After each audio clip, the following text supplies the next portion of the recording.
Number 15. Dave Hebner. While fans may be more familiar with his brother Earl, Dave Hebner was the first member of the family to be a referee for the promotion and called some iconic matches.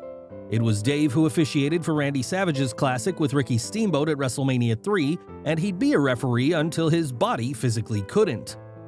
Even after knee and shoulder issues ended his time in the ring, WWE would keep Dave around as a road agent until 2005, when he and Earl were fired for allegedly selling licensed merch without company permission. Joining TNA years later, Dave would never reconcile with WWE over what he claimed was him being fired for nothing, and would be named as part of a class action lawsuit against WWE in 2016 that went in the company's favor. On June 17th, Earl informed fans of his brother's passing after a lengthy battle of Parkinson's, saying, "I love you, David. I'll never count you out," marking the end of the life for the 21-year-old WWE veteran. Number 14. Sarah Lee. Winning 2015's Tough Enough, Sarah Lee earned herself a contract with WWE, but like many Tough Enough winners before her, did not go far with the company. Lee would have less than a dozen matches as a wrestler, with her final coming on August 11, 2016, where she'd team with Liv Morgan in a losing effort to Billie Kay and Aaliyah at an NXT Live event. Released just over a year after her big win, Lee wouldn't vanish from the wrestling world entirely, as she would marry former NXT Tag Team Champion Weston Blake in December 2017. On October 5, 2022, Lee's death would be made public knowledge, and despite speculation, those closest to the 30-year-old did not disclose the cause of her death. After her death, the wrestling world shared their support for Blake and their family, raising thousands of dollars to help them in these incredibly sad times. Number 13. Katsuya Kawamura. In 2015, Katsuya Kawamura walked into New Japan Pro Wrestling's dojo and was focused on becoming a pro wrestler. Prior to entering pro wrestling, Kawamura had been a hopeful for Team Japan in the London 2012 Summer Olympics, but a positive steroid test ruined those plans. Undeterred, Kawamura would train with New Japan for a year before he had his first professional match and would rise through the promotion, becoming the 2017 Young Lion Cup winner. Also a star for All Japan, Kawamura sadly passed in October 2020 at the young age of 36 after feeling sick and calling for an ambulance. Even after being seen to, Kawamura's condition worsened and his death would be chalked up to acute heart failure. Number 12. Rocky King. Rocky King's life was far from easy, as before he began a career in wrestling, the future star/referee was living on the streets. King's career would begin in Jim Crockett Promotions as a jobber called Ricky King, but was talented enough that the office allowed him much more offense in his matches.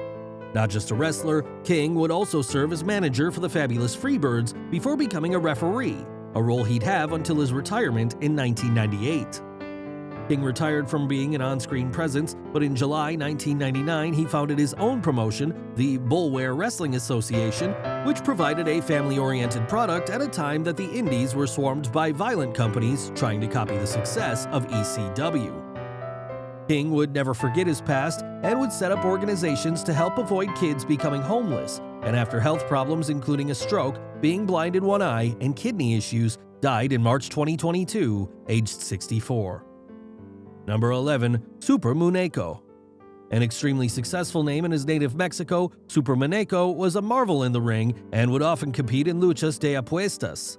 These bet matches would see Monaco win the hair and/or mask of over 100 wrestlers, and his name, which translates to Super Doll, was actually his wife's idea.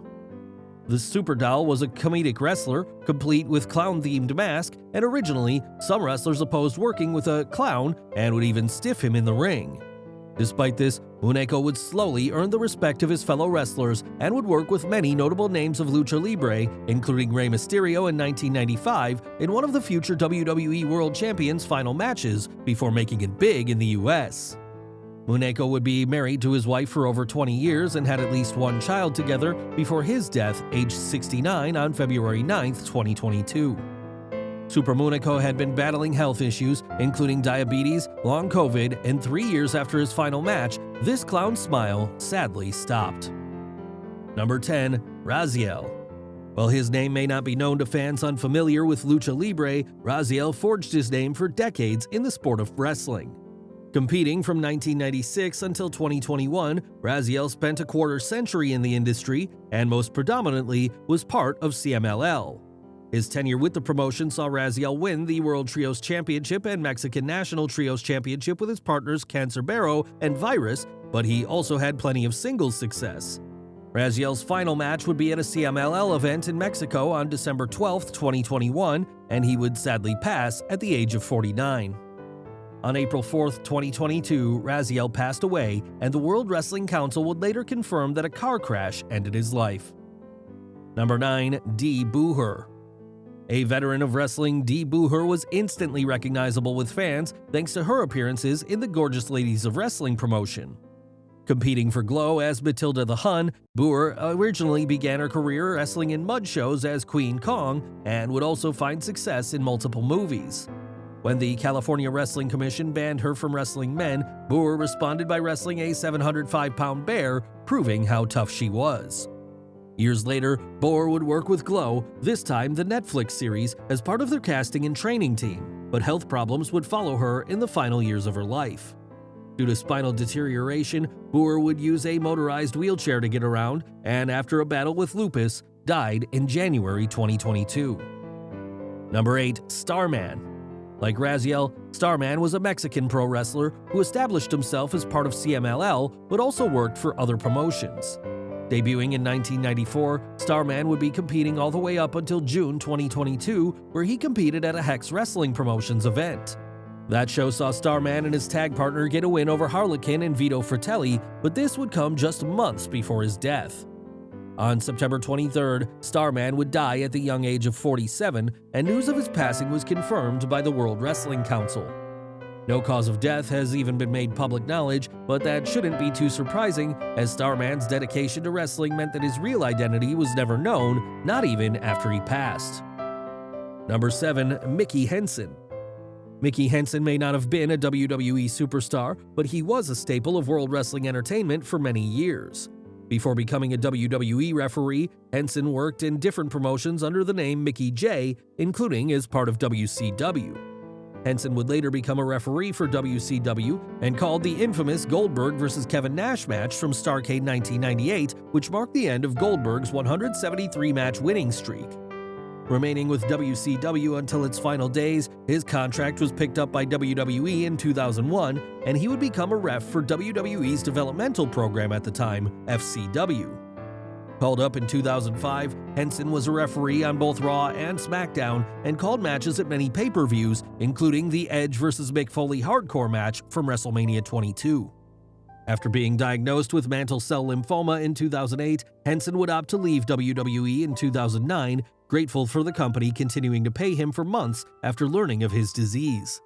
Henson would beat the cancer, but the avid fisherman would die of COVID-19 related pneumonia in February 2022.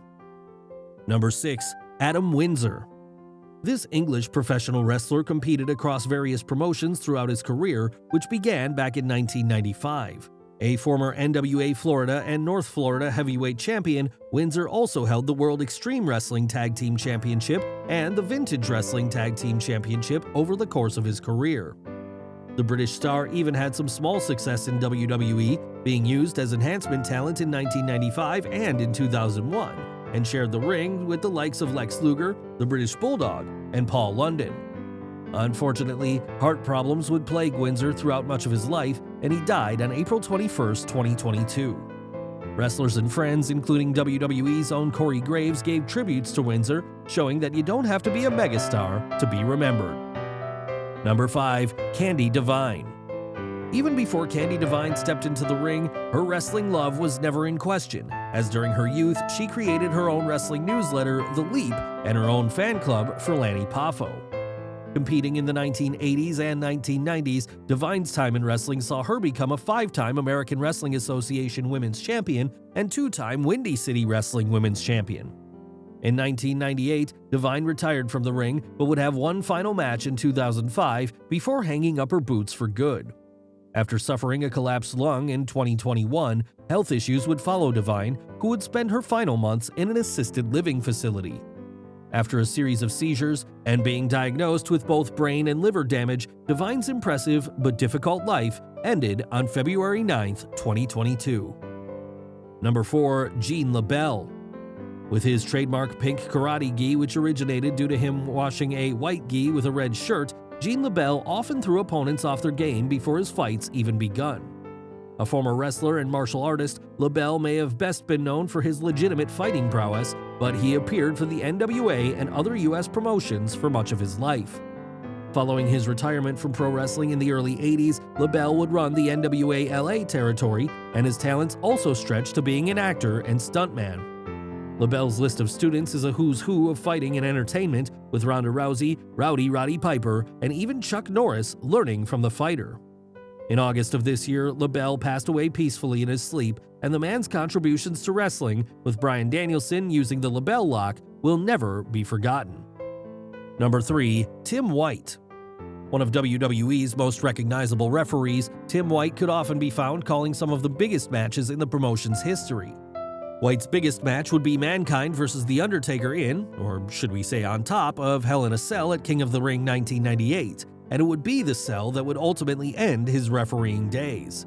During a 2002 cell match between Triple H and Chris Jericho, White suffered a serious shoulder injury that made him reflect on his future, and after re-injuring the shoulder during WrestleMania 20's Christian vs. Chris Jericho match, his career came to an end.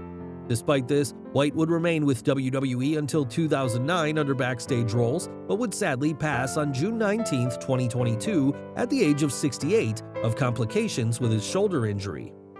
Speaking of his passing, Dolph Ziggler praised White for brightening every room he went into, saying the pair would share stories on the road and laugh until the sun came up. In addition to being a ref, White was the driver for Andre the Giant during his time with the WWF, and his bar The Friendly Tap would often play host to barroom brawls, as the wrestling world lost an unsung hero in Tim White. Number 2. Scott Hall.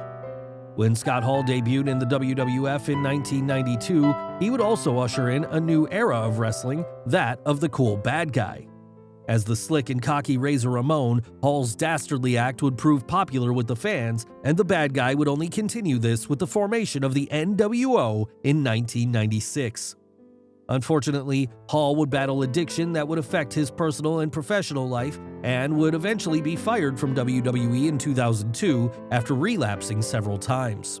After being sent to many therapy centers, Hall's life would be turned around thanks to Diamond Dallas Page, who helped him get his life back on track. In March of 2022, fans were heartbroken to learn of Hall's passing, which came days after he broke his hip after a fall in his home and after $80,000 was crowdfunded for surgery. It wasn't the fall that killed him, but a blood clot during his hip replacement surgery that resulted in the two-time WWE Hall of Famer suffering 3 heart attacks and being put on life support. 2 days later, once his family had gathered, the decision was made to take Hall off life support, and the legendary wrestler was able to rest in peace. Number 1. Antonio Inoki. Arguably the greatest star in Japanese wrestling, Antonio Inoki's influence on the world of professional wrestling cannot be overstated.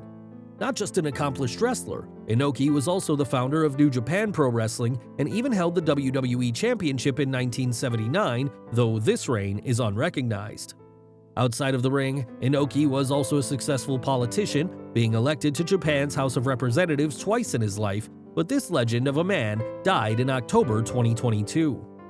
After being confined to a wheelchair for some time due to health issues, Inoki ultimately died of systemic transthyretin amyloidosis, a rare condition which affects the heart and tendons of elderly people.